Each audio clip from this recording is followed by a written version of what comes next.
In the ancient kingdom of Nduka, there lived a princess whose stories did not entertain. They decided who lived, who ruled, and who disappeared forever. But one night, she told a story she was never meant to tell. Long ago, in the golden kingdom of Nduka, there was a princess named Zainabu, born during a rare night when the moon turned the color of ripe palm fruit. From the moment she learned to speak, people noticed something strange. When Princess Zainabu told stories, they came true.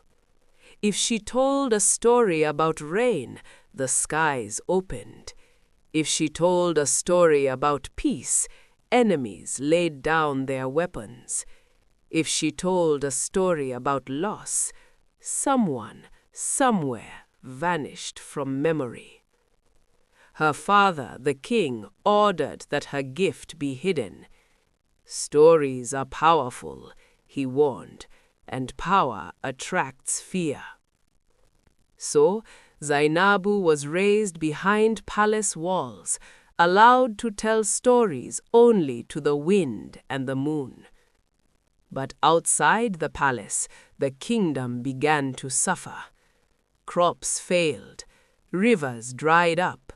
The people whispered that Nduka was cursed.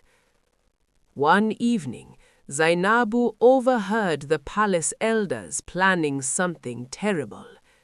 The people need hope, they said, and if the princess is hope, then we must use her. That night, they summoned her to the great fire circle and commanded her, "Tell a story that will save the kingdom." Zainabu trembled because there was a secret she had never told anyone. Every story she spoke took something from her, a memory, a dream, a piece of her future. Still, she stood before the people and began to speak. She told a story of a kingdom that listened to the cries of the poor, a kingdom where leaders ruled with kindness, not fear, a land where children laughed and elders slept without worry.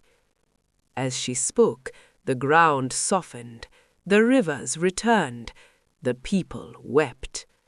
But when the story ended, Zainabu collapsed. When she awoke, she could no longer remember her own name.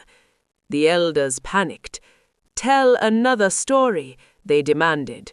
But the princess only looked at them and asked softly, "Who am I?"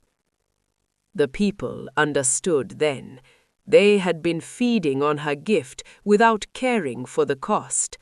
So they made a choice no kingdom had ever made before. They crowned her queen, not for her stories, but for her sacrifice. From that day on, Zainabu told only one final story each year, and the people lived by its lesson instead of demanding miracles.